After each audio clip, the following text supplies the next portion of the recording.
Can you submit and let him lead? I can hear it now. I can hear the frustration.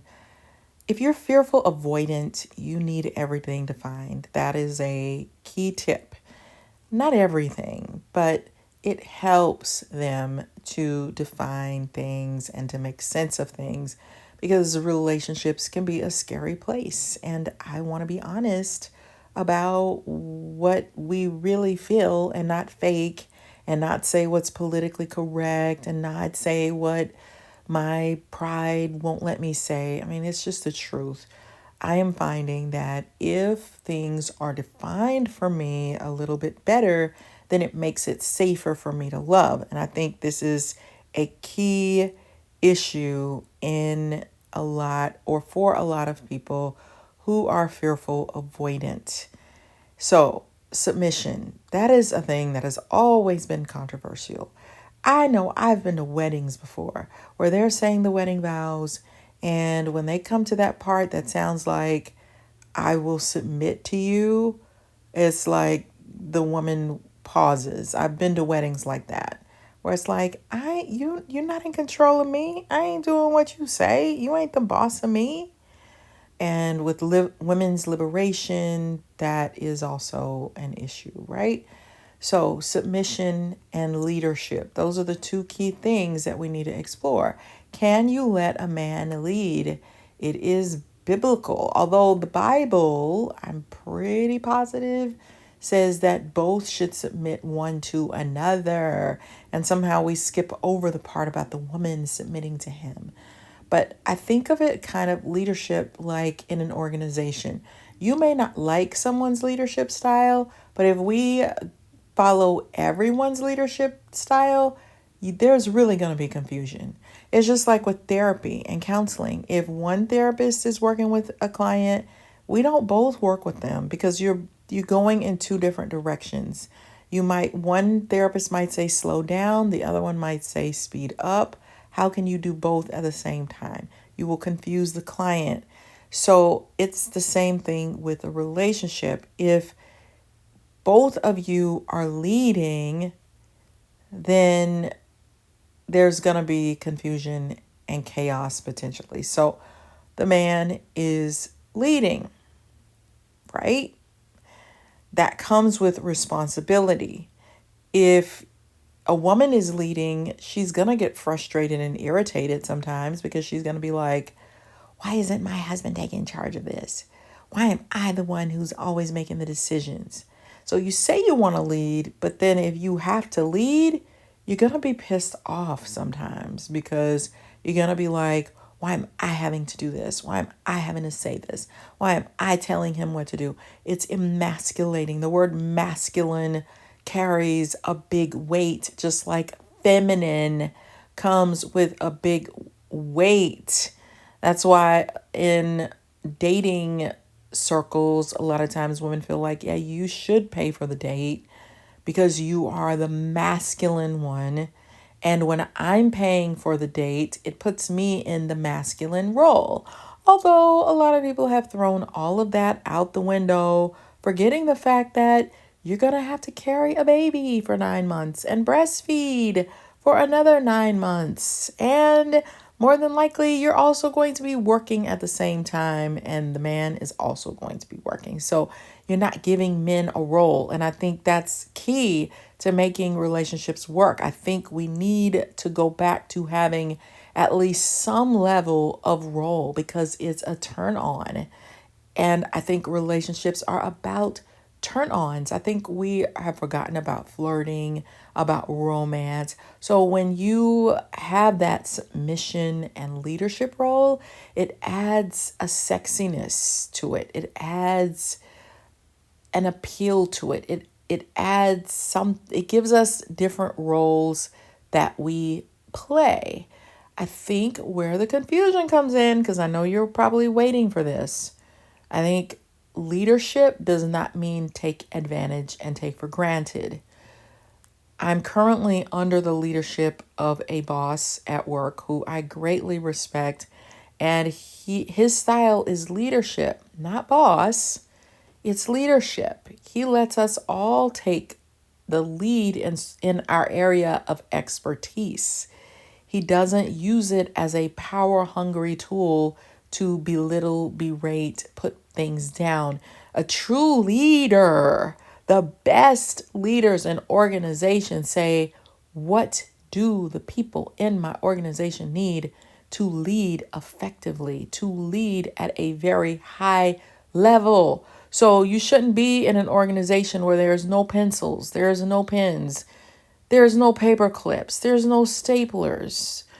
The leader, the boss, is going to make sure, I'm not going to call them a leader, the leader should make sure that you have what you need to be successful in your job. So, in a relationship, it's the same thing, honey. Okay, is that man making sure that you have what you need to be successful in your home? And I'm not talking about red bottom shoes. I'm not talking about that. I'm not talking about expensive diamonds. If you can afford that and it is in your pay scale, then go for it. But that's not what it's about. It's not about you're the man, so you're supposed to buy me everything I want.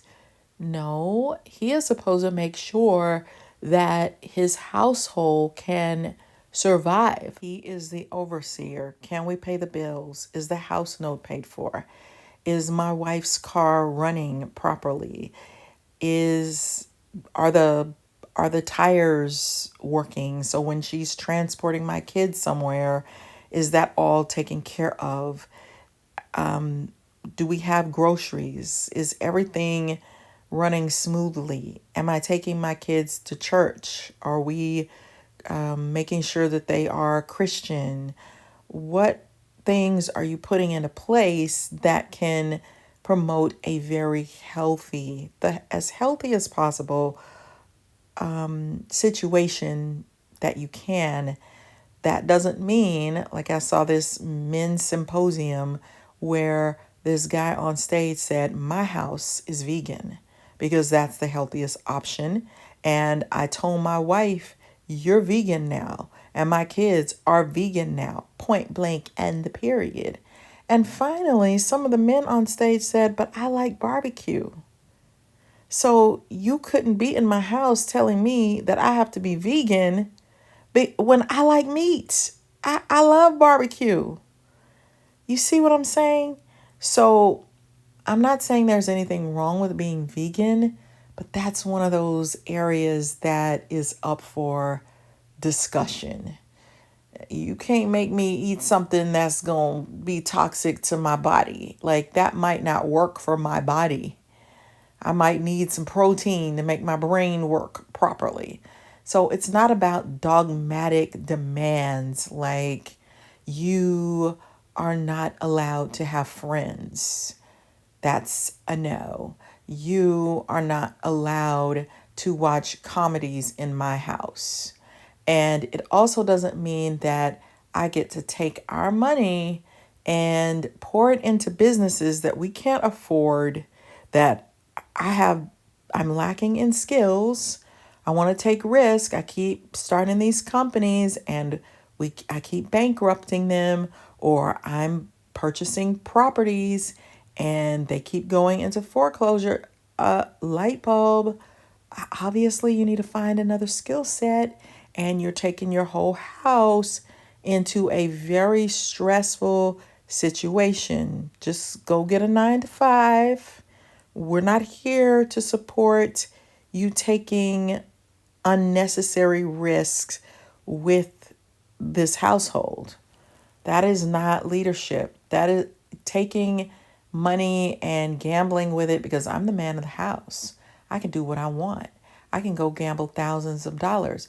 Oh, this was our rent money, but I just went and purchased $3,000 worth of clothes because I want to look good every day. That you are being narcissistic, and that is not leadership, and that is unacceptable. So leadership does not mean take advantage. It doesn't mean power. It means I'm making sure that we're safe. Do we have locks on the door? If there are no locks on the door, we need to fix that. Is the window broken? Because the lawnmower, a rock went through the window. I want to make sure that the window is taken care of.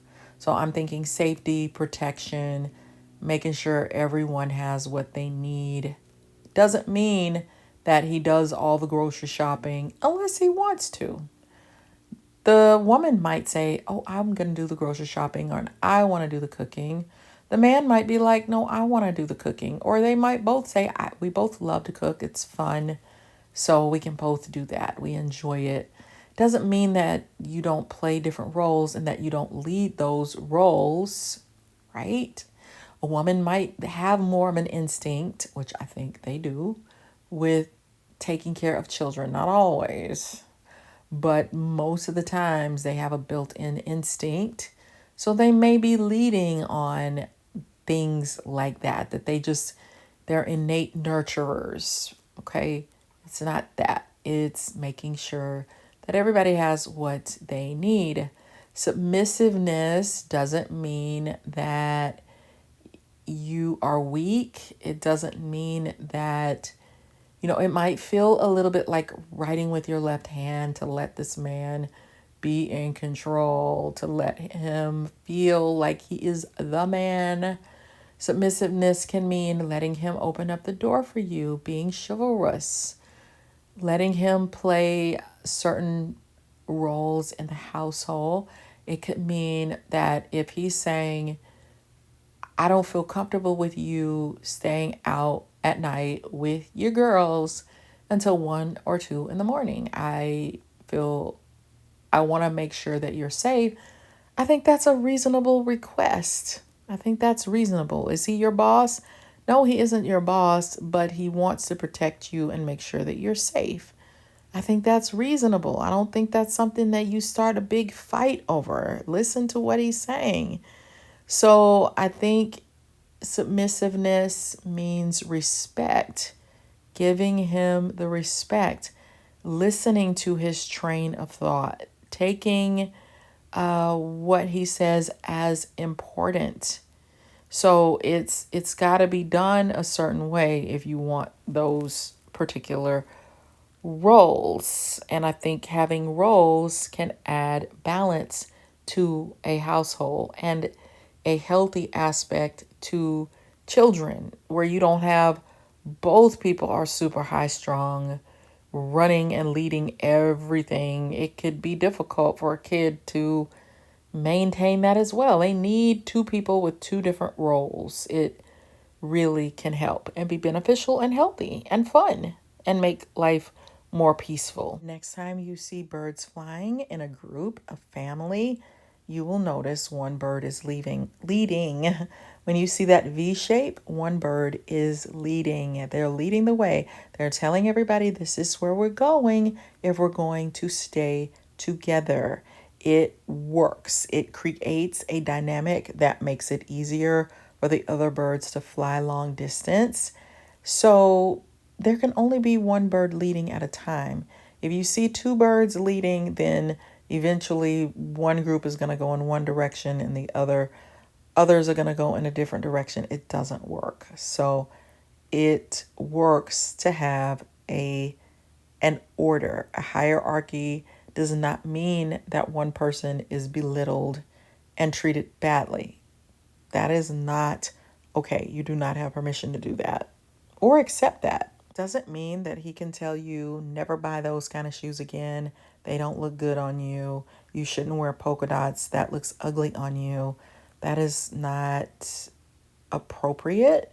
You can wear whatever you want. Now, if you're going out with your breasts hanging out and he doesn't like that, I think he has the right to have a respectful conversation with you and tell you that that makes him feel uncomfortable, that he doesn't want other men looking at you in that way.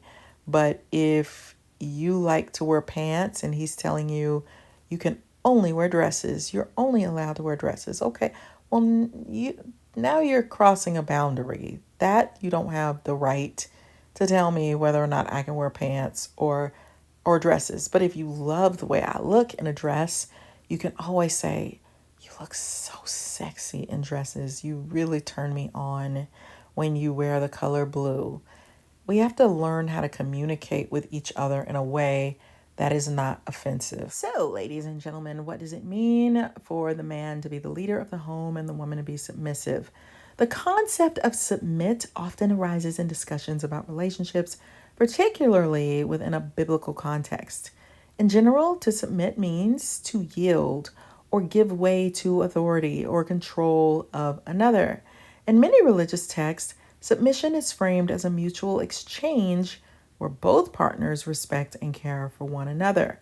Biblically, the idea of submission is often associated with the roles of men and women in a household. Many interpretations suggest that a husband is seen as a leader or head of the home, while a wife is called to support and respect that leadership. However, this has been a source of confusion and debate, as the interpretation of these roles can vary widely. The role of a husband as a leader does not imply authoritarian control or selfish decision making, such as frivolously spending household money. Instead, it's more about stewardship, guidance, and responsibility. A good leader in the home should prioritize the well being of the family, communicate openly, and make decisions collaboratively with their partner. This perspective emphasizes the importance of partnership in marriage. Both spouses should understand their respective roles as complementary rather than hierarchical. Effective leadership involves listening to one another and making financial and other decisions that reflect a shared vision and mutual respect. The confusion often arises when individuals interpret these roles rigidly, leading to misunderstandings about the authority and responsibility. In healthy relationships, mission and leadership should be rooted in love, respect, and a commitment to the family's well being rather than control or dominance. Encouraging open dialogue about these roles can help men and women better understand their responsibilities and work together for a harmonious home life. Submitting to a husband, as described in the Bible, involves respect, support, and cooperation within the marriage. It's important to note that this submission should occur within a framework of mutual love and respect, as both partners are called to care for one another. Here are some practical examples of how a woman might submit to her husband. So, number one, respecting his leadership.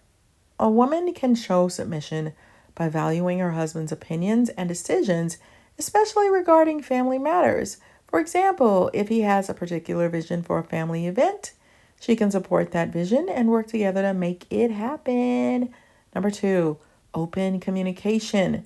Submission doesn't mean being silent. A woman can express her thoughts and feelings respectfully and encourage open dialogue. This means discussing decisions together and listening actively to her husband's perspective. 3, supporting his decisions. When a husband makes decisions about finance, work, or family plans, a woman can demonstrate submission by supporting those decisions, even if she has different opinions. This could involve trusting his judgment and working alongside him to implement those decisions. 4, encouraging his strengths. A woman can submit by recognizing and encouraging her husband's strengths and talents. For example, if he excels in certain areas like finances or home repairs, she can acknowledge his abilities and allow him to take the lead in those aspects. 5, collaborative decision making. Submission can involve working together as a team. A woman can suggest that they discuss major decisions like buying a house or planning a vacation together, showing her willingness to follow his lead while still being an active participant in the process. 6, creating a supportive home environment. A woman can help create a nurturing and supportive home environment that allows her husband to thrive. This might include managing household responsibilities, caring for children, or ensuring the home is a place of warmth and comfort. 7, praying together. Engaging in spiritual practices together, such as prayer, can strengthen the relationship and demonstrate submission in a spiritual context. A woman can pray for her husband's guidance and leadership, reinforcing their partnership. And 8, being patient and forgiving. In moments of disagreement or conflict, a woman can show submission through patience and forgiveness, working to resolve issues constructively rather than holding on to resentment. So ultimately, submission in marriage is about partnership and mutual respect, where both spouses feel valued and supported. It's important to remember that this dynamic should be rooted in love, care, and the intention to work together for the well being of the family. I think the word submission is important to discuss because women don't want a man to tell them what to do, or you don't want him to feel like he can mistreat you. I think that's where it becomes tricky is I don't want to be cheated on because you're the leader of the house. I don't want to be taken advantage of. I want to be respected for my intelligent mind and my ability to make decisions and make this house a home, a place of warmth. I think a woman is sort of the CEO in some respects of the household because she has a natural instinct for building and raising a family. So I think it's important to let that come through. I think it would be a huge mistake to run the household in a way that that woman has no impact and no feedback on what or how things go as it relates to the children, and for her own instinct for wanting her husband to do things in a safe way and not take risk that could jeopardize his own life, because I think sometimes men can be more spontaneous. So that said, submission is important to discuss because it also means that you're not combative with your husband. I think some women feel like I'm a strong, independent woman. A guy doesn't want that boss mentality in his house, in the sense that it doesn't do a thing for romance. It doesn't do a thing for him looking at you like you're the sexy woman if you just left your job and you're telling everybody what to do and you're being very aggressive and assertive, and then you bring that same kind of energy into the house. He wants some sweetness. He wants some sexiness. He wants some flirtatiousness. So I think it's important to keep that in mind. And I think submission is important because you yelling at a man, talking down to him to prove to yourself and the world that you're a tough lady, I'm strong, that's unnecessary. You don't need to do that. Being degrading and disrespectful and yelling at him, that needs to be reserved. And it's not to say that you never have an argument where you don't both raise your voices. You're two different people. I'm not saying there will never be conflict. That's another topic. But I'm just saying to try to be as respectful as possible whenever possible. And as far as the man being a leader, I heard this couple say that they bought their dream house. And then like a year later, he said, we're buying another house. That you are disrespecting your wife when you do that. That needs to be something that you discuss, not something that she has to fall back and say, well, he's the man of the house. He says that, we just put, all this money on a down payment and all this, and he says that we have to get rid of it. So no, that's taking advantage. There needs to be a discussion and a respect. So if she says we can't afford that right now, then you need to respect that as a man and really take that into consideration. So if you guys need more help when it comes to your love relationships, I've actually written 3 books that I think can help anybody who's fearful avoidant to eliminate confusion in relationships and in life. So I'm going to put the link to all of my books in the description box, and I hope that you will check them out. I think you will really enjoy them. I can't believe that I actually wrote books. So it's from my heart and mind as somebody who struggles with fearful avoidant attachment style. And one is Flip the Script on Love. One is The Workplace Narcissist, about a type of narcissist that you do not want to get into a romantic relationship with. And I love studying personality types, especially Myers-Briggs. So I actually wrote a book on that called From ENFJ with Love. So check out any of those that you think might pique your interest. And I just want to give you guys a big, huge thank you. It means so much to me that we can be in this together and that you are here listening to my thoughts on these topics that I think can help fearful avoidance or anybody who's involved with a fearful avoidant to get better and deeper understanding of relationships. So thank you guys so much. I really do mean that. And make sure that you have subscribed so that we can stay on this journey and so that we don't lose touch. And I love you guys so much. Thank you. Have a wonderful day. Bye.